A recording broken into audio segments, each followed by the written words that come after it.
नमस्कार बच्चों, कैसे हैं आप लोग। आशा करते हैं अच्छे से होंगे और आपकी पढ़ाई लिखाई भी बहुत ही अच्छे से चल रही होगी। बच्चों, हम लोग जो लेसन कर रहे थे वो लेसन 14th लेसन हम लोग कंप्लीट कर चुके थे, कर्मवीर।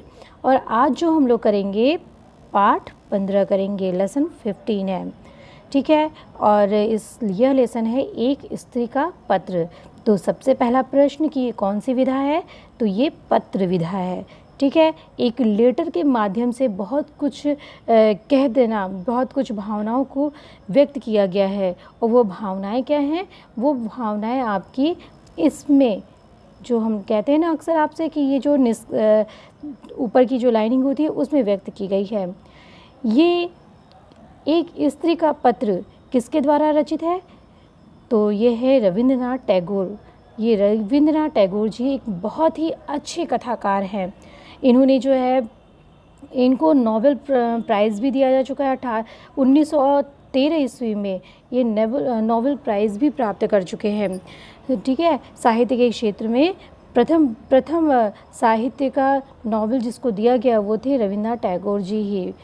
तो इनकी जो आप ये जो रचना पढ़ेंगे ना, तो सच में आपको लगेगा कि एक स्त्री का जो दर्द है वो आपको महसूस होगा कि वाकई में क्या है, वाकई में स्त्रियां जो है बंधन से मुक्त हो चुकी हैं, हाँ। और ये बंधन होता क्या है, ठीक। तो ये जब आप लेटर पढ़ेंगे तो यानी पत्र पढ़ेंगे, पत्र विधा पढ़ेंगे तो आप समझेंगे। तो चलिए हम लोग पढ़ते हैं और जानते हैं कि हर एक, अब इस एक स्त्री का पत्र ये लिखने का और ये डालने का सिलेबस में क्या उद्देश्य था भाई। कुछ न कुछ हमें इससे जानकारी मिल रही है, समाज में हो क्या रहा है, समाज में चल क्या रहा है, भावनाएं कैसी हैं अपने भारत समाज में, अपने भारत में स्त्रियों की दशा कहाँ पर थी और कहाँ पर है, ये सारी चीज़ों की जानकारी हमें मिलती है। इस वजह से ही इसको एक चैप्टर के अंतर्गत रखा गया है, एक स्त्री का पत्र।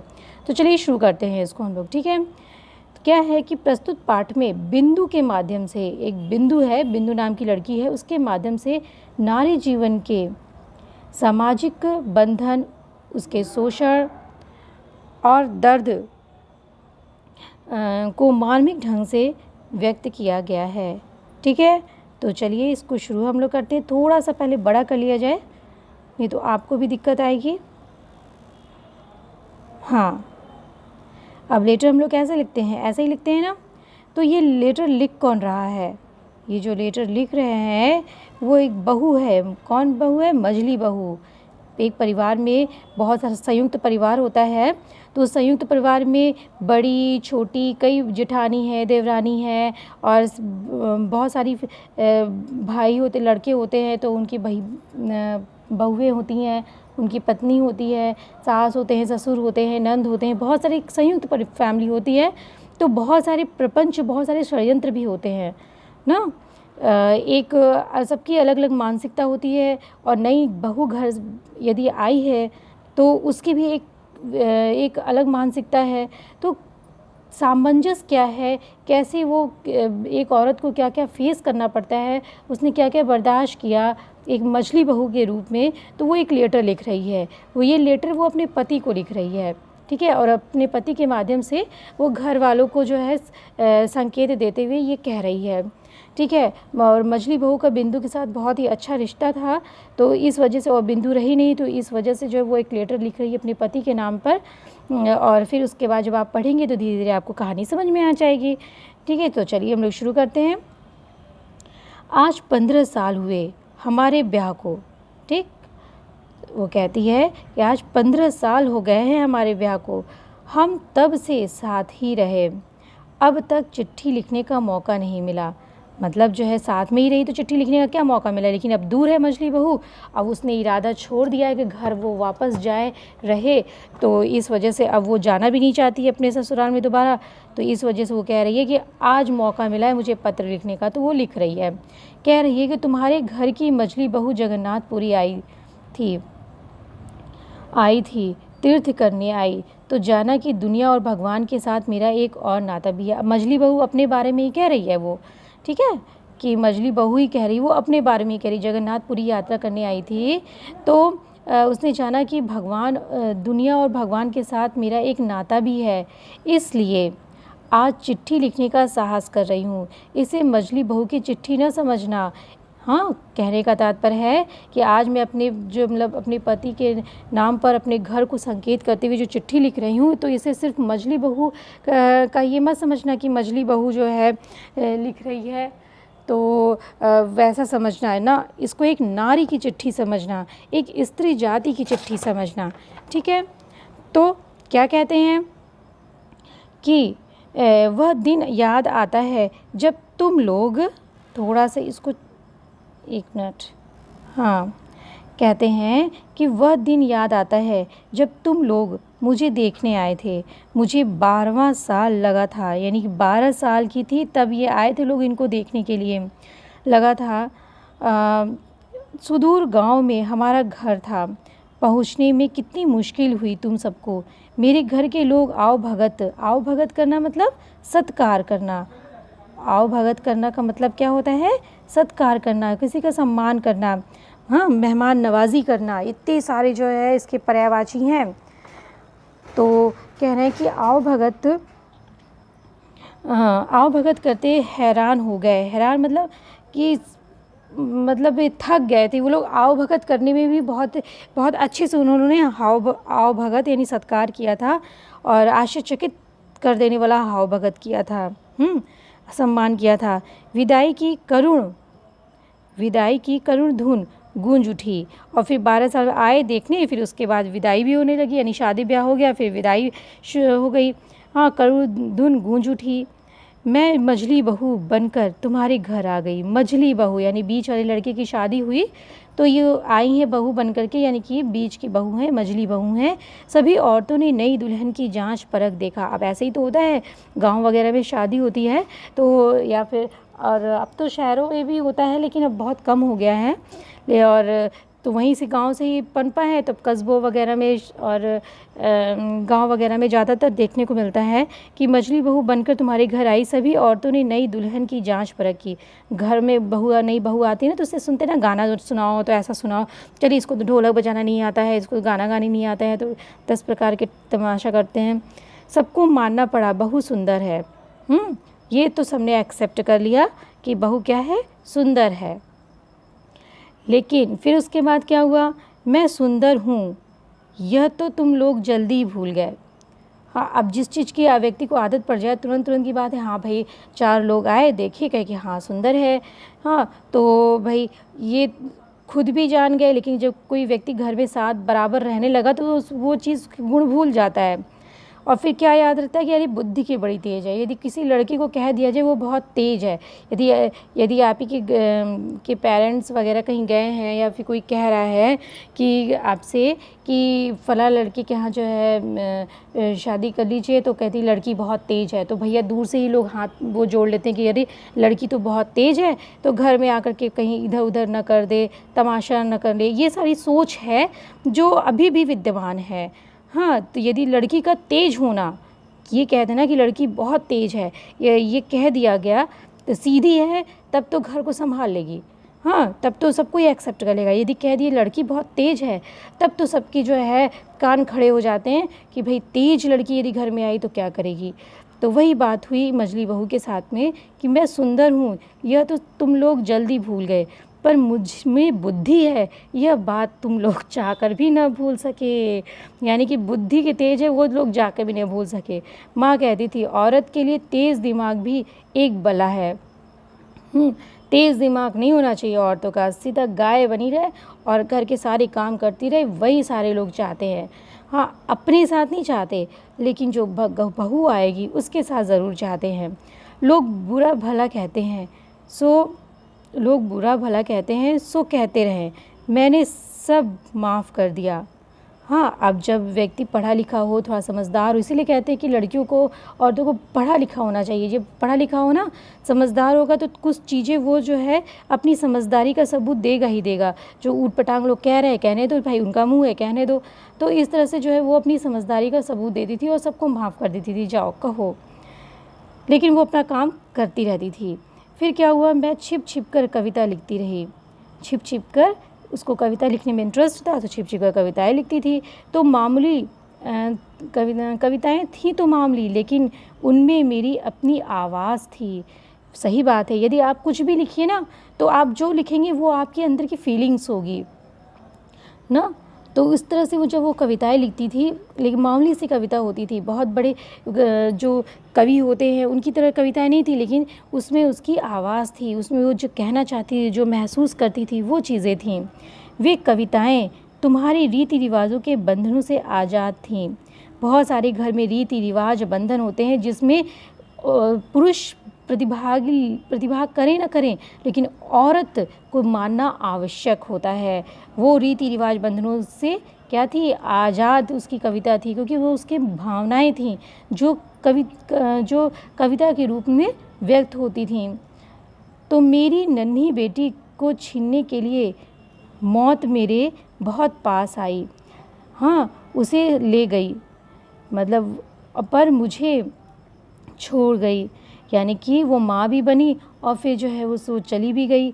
बेटी थी ना, चूँकि वो बेटी थी तो ज़्यादा कोई ध्यान भी ना दिया होगा, और उससे छोड़ गई, यानी वो बच गई और उसकी बच्ची जो है चली गई। माँ बनने का दर्द मैंने उठाया, पर मैं माँ कहलाने का सुख ना पा सकी। हाँ, लेकिन जो यानी कि बच्ची पैदा होकर के इनकी एक्सपायर कर गई, और जो है मझली बहू की, और वो जो है ये तो एक दर्द ये भी था। इस हादसे को भी पार किया, हादसे को पार किया, एक ये बहुत बड़ा हादसा होता है वाकई में। एक हादसे को पार किया, फिर से जुट गई। फिर से किस चीज़ में जुट गई? रोज़मर्रा के कार्य में जुट गई होगी, और किस में जुटेगी? फिर से जुट गई रोज़मर्रा के कामकाज में, दैनिक दिनचर्या में, कि गाय भैंस सानी पानी में लग गई। तुम्हारे घर का माहौल रूखा और घुटन भरा था। आज वो दूर है तो उसको कहने का, आज वो डिसीज़न ले चुकी, निर्णय ले चुकी, तो उसको आज कहने का हिम्मत हुआ, और चिट्ठी में लिख भी सकी कि तुम्हारे घर का माहौल रूखा है, यानी कि साले लोग बड़े रूडली बात करते हैं, और घुटन भरा है। अब इतनी बंदिशें हो जाएंगी, इतने जकड़न में कोई रहेगा तो क्या हो जाएगा, घुटन भरा तो होगा ही, आज़ादी महसूस नहीं होगी। ये नहीं करना है क्योंकि ये रीति रिवाज है। हाँ, ऐसे नहीं बोलना चाहिए कि जो औरतों को शोभा नहीं देता। ये सब क्या है, ये सब बंधन ही तो है। व्यक्ति यदि खुल के जी न सके तो कैसा जीवन हो जाएगा, घुटन भरा जीवन हो जाएगा। तो यह गाय भैंस ही मुझे अपने से लगते। हाँ, अब वो जो है जीव जंतु क्या, उसको जो है अपने से लगते थे। इसी तरह शायद जीवन बीत जाता। इसी तरह से शायद जीवन उसका बीत जाता। गाय भैंस को सानी देना, पानी देना, और घर का पूरा काम करना, इसी में जीवन बीत जाता। लेकिन क्या हुआ कि आज का यह पत्र लिखा ही नहीं जाता। लेकिन अचानक मेरी गृहस्थी ने ज़िंदगी का एक बीज आ गया। मतलब ये जो दूर रहकर वो पत्र लिख पा रही है, वो लिखा ही नहीं जाता। वो घर के काम में व्यस्त रहती, और जगन्नाथ वो जहाँ गई थी यात्रा पे, वो नहीं गई होती तो, और डिसीज़न नहीं ली होती तो ये पत्र थोड़ी लिख पाती वो। लेकिन अचानक उसकी गृहस्थी में ज़िंदगी का एक बीज आ गया। यह बीज जड़ पकड़ने लगा। वो बीज क्या थी? वो बीज थी बिंदु। ठीक है, और बिंदु थी कौन? देखिए आगे समझ में आएगा। यह बीज जड़ पकड़ने लगा और गृहस्थी की पकड़ ढीली होने लगी। जेठानी जी की बहन थी बिंदु, अपनी माँ के गुजरने पर हमारे घर आ गई थी। अब घर में उसके कोई नहीं बचा था। जेठानी की बहन थी बिंदु, अब वो जो है उसकी माँ एक्सपायर कर गई, तो जेठानी जो अपने पास ले आई थी। लेकिन वो भी अब डर रही थी, भाई जितना भी हो जाए बहू ही होती है, वो अपना निर्णय भी नहीं ले सकती। तो अब उसकी बहन है तो उसको कहाँ भेज रखेगी, तो वो पास में ले आई थी। मैंने देखा तुम सभी परेशान थे। जेठानी जी के पीहर मतलब मायके की लड़की ने न रूपवती न धनवती, मतलब कोई न रूप है और न ही धनवती है, न धनवान है।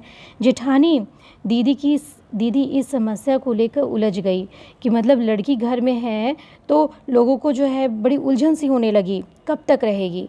एक तरफ बहन का प्यार तो एक तरफ ससुराल की नाराज़गी।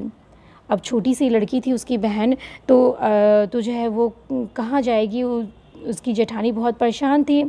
तो एक तरफ बहन का प्यार था तो दूसरी तरफ ससुराल की नाराज़गी थी। ससुराल बड़ा नाराज़ था कि इसको यहाँ ले आई हो, कब तक रहेगी, क्या है वगैरह, ये सब चीज़ें दिमाग में उनके चल रही थी। अनाथ लड़की के साथ ऐसा रूखा बर्ताव होते देख मुझसे रहा न गया। मैंने बिंदु को अपने पास जगह दी। अब सबसे मोर्चा लेकर के वो बिंदु को अपने पास जगह दी। जिठानी दीदी ने चैन की सांस ली। ठीक, गलती का बोझ मुझ पर आ पड़ा। अब जब वो अपने साथ उसको रख ली, छोटी सी बच्ची को, अब उसकी तो लड़की जो है एक्सपायर कर गई थी, तो जब रख ली तो सारे लोग उससे खफा हो गए। हाँ, तो गलती का बोझ अब उस पर आ पड़ा। दीदी जो है बरी हो गई, लेकिन दीदी चैन की सांस ली। चलो, उसका देखभाल करने वाला कोई तो हुआ। पहले मेरा स्नेह पाकर बिंदु सकुचाती थी। हाँ, पहले प्यार करती थी तो बिंदु सकुचाती थी, पर धीरे धीरे वह मुझसे बहुत प्यार करने लगी। यानी मंझली बहू से बिंदु बहुत प्यार करने लगी। बिंदु ने प्रेम का विशाल सागर मुझ पर उड़ेल दिया। अब जो किसी को चाहने लगेगा, जो किसी को समझने लगेगा, तो उसके प्रति उस लगाव तो बढ़ेगा ही। हाँ, तो मुझे कोई इतना प्यार और सम्मान दे सकेगा, यह मैंने सोचा भी न था। अब बिंदु उसके जैसे जीवन में आई, उसका पूरा जीवन ही बदल गया मंझली बहू का। तो बिंदु को जो प्यार दुलार मुझसे मिला, वह तुम लोगों की फूटी आंखों न सुहाया। अपने पति को लेटर लिख के बता रही है कि जो उस बिंदु ने उसको प्यार दुलार दिया, किसी को घर में सुहाया नहीं, किसी को घर में अच्छा सुहाया मतलब अच्छा नहीं लगा। याद आता है वह दिन जब बाजूबंद गायब हुआ। बाजूबंद क्या होता है? जो भुजा बाँह होती है ना, बाँह में पहनने वाला गहना होता है बाजूबंद। तो बिंदु पर चोरी का इल्ज़ाम लगाने में तुम लोगों को पल भर झिझक न हुए। जैसे बाजूबंद खोया, अब यही सब षड्यंत्र तो रचता है कि कैसे उस पर इल्ज़ाम लगाएं, तो क्या करें जब घर में 5 लोग 10 लोग ऐसे संयुक्त परिवार होता है, वो भी उस पुराने ख़यालातों का, तो इसी प्रकार के षड्यंत्र होते हैं। तो उस बिंदु पर चोरी का इल्ज़ाम लगाया गया। कितने सारे सीरियल्स भी तो आते हैं इसी टाइप से। तो बिंदु के बदन पर जरा सी लाल घमोरी क्या निकली, तुम लोग झट बोले चेचक है। ठीक है, अब चेचक का नाम सुनते ही जानते, चेचक को जो है देवी का रूप देते हैं ना, बड़ी देवी है, बड़ी माता है तो छोटी माता है, तो और उसको एकदम धार्मिक दृष्टि से जोड़ करके और उसका रूप दे देते हैं और उसको एक कमरे में बंद करके उसको वैसे रखा जाता है। आप लोग भी जानते हैं इसमें सफाई की तो बहुत ज़रूरत पड़ती ही है। किसी इल्ज़ाम का सबूत न था, सबूत के लिए उसका बिंदु होना ही काफ़ी था। मतलब वो बिंदु है तो वो यदि बिंदु नाम की जो लड़की थी, यदि वो है तो उसके ऊपर ढेरों इल्ज़ाम वो लगा सकते, चाहे कोई सबूत हो चाहे ना हो। यदि वो बिंदु है तो उसके ऊपर ढेरों इल्ज़ाम लगा देते थे लोग, क्योंकि वो अनायास आके रह रही थी, इस वजह से लोगों को खटकता था। हाँ, तो छोटी सी बच्ची के लिए भी वो लोग खटकान पैदा करते थे मन में। फिर क्या हुआ, बिंदु बड़ी होने लगी। अब छोटी सी बच्ची थी, अब धीरे धीरे बड़ी होने लगी। साथ साथ तुम लोगों की नाराज़गी भी बढ़ने लगी। जब लड़की को घर से निकालने की हर कोशिश नाकाम हुई, तब तुमने उसका ब्याह तय कर दिया। अब तक तो जो है मंझली बहू अपने दम पर कहते थे, कह ही देते थे लोग कि बड़ी तेज़ है, तो अपने दम पर जो है उसको किसी तरह से जो है संभाल के रखी थी और बड़ा कर रही थी। लेकिन जैसे वो बड़ी हुई, अब तक तो निकाल नहीं पाए, तो अब उसको शादी ब्याह करके तब निकालेंगे। फिर क्या हुआ, हाँ, उसका ब्याह तय कर दिया। फिर लड़के वाले जो है देखने तक ना आए। होता है ना, लड़के वाले देखने आते हैं लड़की को, लेकिन लड़के वाले देखने भी नहीं आए। और तुम लोगों ने कहा ब्याह लड़के के घर से होगा। उनके घर का रिवाज है ये। उनके घर का क्या है? रिवाज। फिर से आया यह रिवाज। सुनकर मेरा दिल कांप उठा। अब जिसको वो छोटे से पाल रही है, बड़ा कर रही है मंझली बहू, तो कितना लगा हो गया उसके प्रति। अब अचानक से हुआ कि जो है अब उसका विवाह जाना वो लड़के के घर ही होगा, ये उनका रिवाज है, और आए भी नहीं, कोई देखा भी नहीं, और ब्याह होगा। सुनकर मेरा दिल कांप उठा। ब्याह के दिन तक बिंदु अपनी दीदी के पाँव पकड़कर बोली, दीदी मुझे इस तरह मत निकालो। आप सोच के देखिए कितना दर्दनाक स्थिति रहा होगा। एकदम चित्र उकर आ रहा है सामने कि दीदी मुझे इस तरह मत निकालो, तुम्हारी गौशाला में पड़ी रहूँगी, हाँ जो कहोगी सो करूँगी। ये कौन कह रहा है? बिंदु कह रही है। बेसहारा लड़की सिसकती हुई मुझसे बोली, दीदी क्या मैं सचमुच अकेली हो गई हूँ? कितनी भावनात्मक ये जो है लाइन है। मैंने कहा, ना बिंदी ना, तुम्हारी जो भी दशा हो मैं हमेशा तुम्हारे साथ हूँ। अब कहने को तो मजली बहू ये कह दी, लेकिन सब कुछ उसके हाथ में तो था नहीं। जेठानी दीदी की आंखों में आंसू थे। उन्हें रोक कर वह बोली, बिंदिया याद रख, पति ही अब बिंदु को वो समझा, जो वो फेस की है वही वो समझा रही है जेठानी उसकी। बिंदिया याद रख, पति ही पत्नी का क्या होता है, परमेश्वर होता है। सबसे बड़ा खुदा कौन होता है इनके जो है ख्यालात में, पति ही उनका परमेश्वर, चाहे वो जैसा भी हो वही उनका परमेश्वर होता है। ये उनके दिमाग में फिट करना चाह रही थी जेठानी जी। तो 3 दिन हुए बिंदु के ब्याह को। सुबह गाय भैंस को देखने गौशाला में गई, देखा एक कोने में पड़ी थी बिंदु। मुझे देखकर फक फक कर रोने लगी। 3 दिन हुआ था और भाग के चली आई बिंदु। और रोने लगी। फिर क्या हुआ? बिंदु ने कहा कि उसका पति पागल है, इसीलिए तो वो आ नहीं रहा था। क्या है? पागल है। बेरहम सास और पागल पति से बचकर वह बड़ी मुश्किल से भागी। गुस्से और घृणा से मेरे तन बदन में आग लग गई। मतलब उसका पति पागल था और यह सुनकर ही उसके मन में आग लग गई, और कि जो है इतनी जो है पागल इंसान से उस बच्ची की शादी कर दिए। मैं बोल उठी, इस तरह का धोखा भी भला कोई ब्याह है? तू मेरे पास ही रहेगी, देखूँ तो तुझे कौन ले जाता है। जब वो इतनी कड़क होकर बोली तो बिंदु भी सोची कि भाई कहीं मेरा जो जीवन बर्बाद हुआ ही है, कहीं जो है इसका भी जीवन ना बर्बाद हो जाए। तो तुम सबको मुझ पर बहुत गुस्सा आया। जब वो ऐसे बोली तो उसके सारे परिवार वाले उस पर बहुत गुस्सा किए। हाँ, बहुत बुरा भला बोले। सब कहने लगे बिंदु झूठ बोल रही है, क्योंकि अक्सर औरतों को झूठा ही बोला जाता है। यदि औरत कुछ परेशानी में भी है तो उसको ही कहा जाता है कि उसको धैर्य रखना चाहिए, उसको जो है हिम्मत से काम लेना चाहिए। इसीलिए कहते हैं कि सबसे पहला स्टेप है, आज की मांग है, आज की डिमांड है कि कि सबसे पहला की नौकरी। ठीक है? यदि कोई लड़की है, उसके लिए सबसे पहली अहमियत है, लड़कों के लिए भी है और लड़कियों के लिए भी है, कि सबसे पहले जॉब, उसके बाद शादी। चाहे कोई भी परिस्थिति हो, यदि लड़की पढ़ी लिखी अपने पैर पे खड़ी है तो हर परिस्थिति का वो सामना कर सकती है और अपने संस्कारों को लेते हुए आगे बढ़ सकती है। लेकिन यदि वो जो है अपने पैर पे खड़ी नहीं है तो हमेशा दूसरों का मोहताज होना पड़ेगा।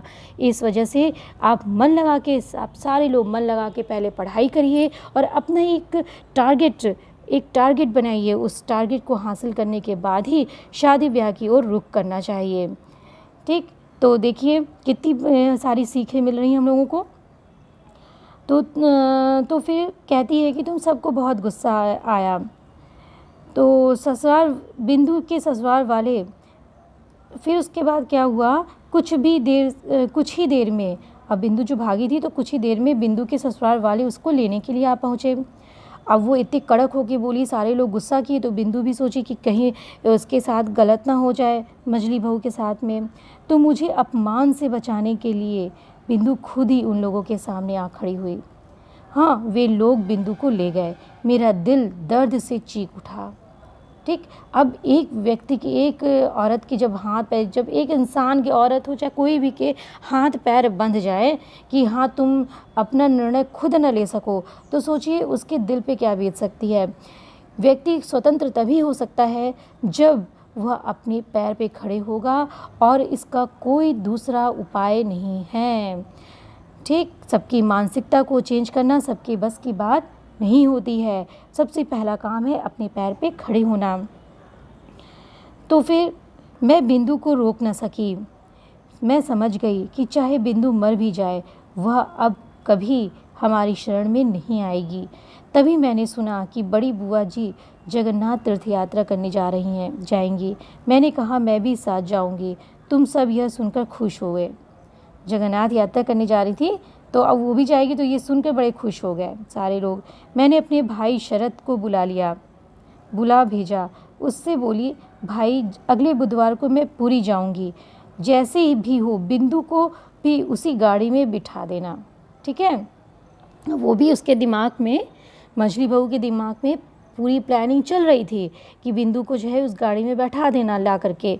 लेकिन होने को तो कुछ और ही मंजूर था। देखिए क्या मंजूर था कि उसी दिन शाम को शरत लौट आया। उसका पीला चेहरा देखकर मेरे सीने पर सांप लौट गया। उसका सांप लौट गया मतलब वो जो है क्या हो गई, मतलब कि सहम गई डर से। उस सांप लौट गया मतलब उसके डर से सहम गई कि क्या हो गया, ठीक। मैंने सवाल किया, उसे राजी नहीं कर पाई। ये क्या है, मुहावरा है बच्चों। मैंने सवाल किया, उसे राजी नहीं कर पाए क्या।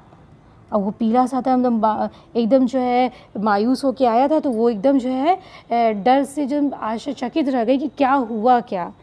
डर गई वो। तो मैंने सवाल किया, उसे राजी नहीं कर पाए क्या। तो वो उसने क्या कहा, थोड़ा सा इसको बड़ा कर लेते हैं। हाँ, तो उसने कहा उसकी ज़रूरत ही नहीं। बिंदु ने कल अपने आप को आग लगाकर आत्महत्या कर ली। अब ऐसा जी उन्होंने उधर जा सकती थी, नहीं अपनी जो है मझली बहू जो थी उसके पास जा सकती थी, है नहीं कहीं जा, उसके पास कोई रास्ता ही नहीं था। तो एक रास्ता क्या बचा, आग लगाना, आत्महत्या करना, ठीक। यही एक रास्ता बचता है बच्चों। और ये बहुत बड़ा निष्कर्ष नहीं होता है। इस निष्कर्ष का सामना करने के लिए पढ़ाई बहुत ज़रूरी है और बहुत ही ज़रूरी है। तो आपको कल अपने आप को आग लगाकर आत्महत्या कर ली। शरत ने उत्तर दिया। मैं स्तब्ध रह गई। स्तब्ध रहना मतलब एक टक देखते रहना, आश्चर्य से स्थिर रह गई, आश्चर्यचकित रह गई। स्तब्ध रहना मतलब आश्चर्यचकित रह गई। मैं तीर्थ करने जगन्नाथपुरी आई हूँ। बिंदु को यहाँ तक आने की ज़रूरत नहीं पड़ी। वो उसका उद्देश्य जगन्नाथपुरी जाने का यही था कि वो बिंदु को ले जाएगी, और ज़रूरत नहीं पड़ी, लेकिन मेरे लिए यह ज़रूरी था। जिसे लोग दुख या कष्ट कहते हैं वह मेरे जीवन में नहीं था। तुम्हारे घर में खाने पीने की कमी कभी नहीं हुई। तुम्हारे बड़े भैया का चरित्र जैसा भी हो, तुम्हारे चरित्र में कोई खोट न था। यानी उसका पति बहुत ठीक ठाक था, लेकिन क्या फ़ायदा ऐसे, जब घर का माहौल ही बेकार था तभी तो वो थोड़ा सा अपने आप में निर्णय ले पाती थी उसका, क्योंकि उसका पति ठीक ठाक था। हाँ, उस पर जो है थोड़ा सा विश्वास करता होगा। तो कहती है कि मैंने बिंदु को, लेकिन जब मैं चरित्र जैसा भी हो तुम्हारे चरित्र में कोई खोट न था। मुझे कोई शिकायत नहीं है, कहती है मुझे कोई शिकायत नहीं है, लेकिन जब मैं लौट कर तुम्हारे घर नहीं जाऊंगी। लेकिन कहती है लेकिन अब मैं लौट कर तुम्हारे घर नहीं जाऊंगी। मैंने बिंदु को देखा। घर गृहस्थी में लिपटी औरत का परिचय मैं पा चुकी हूँ।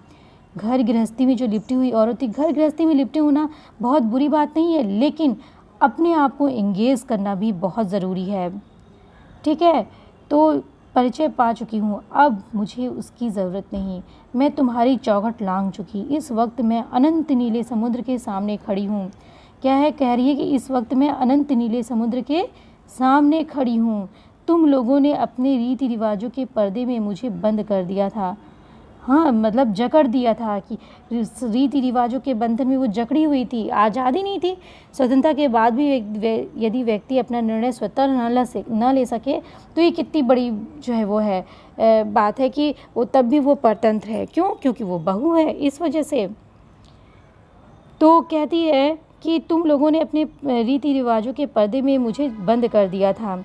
न जाने कहाँ से बिंदु ने इस पर्दे के पीछे झांककर मुझे देख लिया, और उसी बिंदु की मौत ने हर पर्दा गिराकर मुझे आज़ाद किया। मझली बहू खत्म हुई, यानी कि वो भी डूब कर के मर गई। कह रही है इस लाइन में मझली बहू कि उस समय जब वो पूरे कामकाज में लिप्त थी, एक बार कही थी ना कि मैं घर गृहस्थी में ऐसी फंसी रह जाती, मेरा पूरा जीवन व्यतीत हो जाती यदि बिंदु ना आई होती। अब बिंदु उसको इतना प्यार मोहब्बत सब कुछ दी, अब कुछ कोई उससे इतना स्नेह करने लगा और अब वो उसको अचानक से खो दी तो कितना बड़ा दुख होगा उसे। वही दुख से क्या हुआ कि मजली बहू खत्म हो गई। क्या तुम सोच रहे हो कि अब बिंदु की तरह मरने वाली हूँ? डरो मत, मैं तुम्हारे साथ ऐसा पुराना मजाक नहीं करूँगी। मीराबाई भी मेरी तरह औरत थी, उसके बंधन भी कम नहीं थे। उनसे मुक्ति पाने के लिए उसे आत्महत्या तो नहीं करनी पड़ी थी। मुझे अपने आप पर भरोसा है, मैं जी सकती हूँ, मैं जीऊँगी। अच्छा, यहाँ पे मजली बहू खत्म हो गई, इसका मतलब ये नहीं नीले समुद्र के पास खड़ी तो जाके मर गई, बिल्कुल नहीं। मजली बहू खत्म हुई है, वो थोड़ी, यानी कि वो उसके घर से रिश्ता ख़त्म कर चुकी है। अब वो जो है जगन्नाथपुरी में ही बस जाएगी। क्यों? क्योंकि उसने उदाहरण दिया कि जैसे मीराबाई थी, सबका विरोध सहते हुए वो जो है पूरी तरह से भगवान में तल्लीन हो गई थी, उसी प्रकार से वो जो है क्या करेंगी, आत्महत्या नहीं करेगी। उसे अपने आप पर भरोसा है कि वह जी सकती है और जिएगी और अच्छी तरह से जिएगी। तुम लोगों के आश्रय से मुक्त होकर के वो अच्छी तरह से जिएगी। वो जगन्नाथपुरी में रहकर ही बहुत सारी औरतें रहती हैं, हाँ, तो भगवान में तल्लीन होकर के वो वहीं पे रहने का ठान चुकी थी। हाँ, लेकिन इसका मतलब ये नहीं कि वो आत्महत्या करेगी, सिर्फ मजली बहू का रिश्ता ख़त्म की है, ठीक है। वो नहीं मरी है, सिर्फ वो मजली बहू का रिश्ता ख़त्म की है। मृणाल, ठीक, तुम लोगों के आशय से मुक्त मृणाल, उसका क्या नाम था? मृणाल, ठीक। अंत में उसका नाम पता चला मृणाल, रविन्द्रनाथ टैगोर द्वारा ये रचित है। तो देखिए कितनी शानदार ये जो है पत्र विधा थी। पत्र के माध्यम से ही पूरी कहानी स्पष्ट हो गई और बहुत ही शानदार तरीके से एक स्त्री के बंधन को उकेर दिया है रविन्द्रनाथ टैगोर जी ने। तो ये क्लास आपको कैसी लगी बच्चों, ज़रूर बताइएगा और अच्छी लगी हो तो लाइक कर दीजिए और अपने दोस्तों को शेयर भी कर दीजिए, ठीक है, ताकि वो भी क्लास ज्वाइन कर सके और इस क्लास का आनंद उठा सके और अपने सिलेबस को भी कंप्लीट कर सकें, ठीक है। और यदि अभी तक आपने सब्सक्राइब नहीं किया है तो सब्सक्राइब भी कर लीजिए बच्चों और साथ में जो बेल आइकन आता है ना उसको भी प्रेस कर दीजिए। इससे ऐसा होगा कि जो भी मैं वीडियोस डालूँगी वो वीडियोस की जो नोटिफिकेशन है वो आपकी मोबाइल पे आ जाएगी, ओके। तो फिर मैं विदा लेती हूँ आपसे। अब मिलेंगे नेक्स्ट वीडियो में अभ्यास के साथ में और हंसते रहिए, मुस्कुराते रहिए।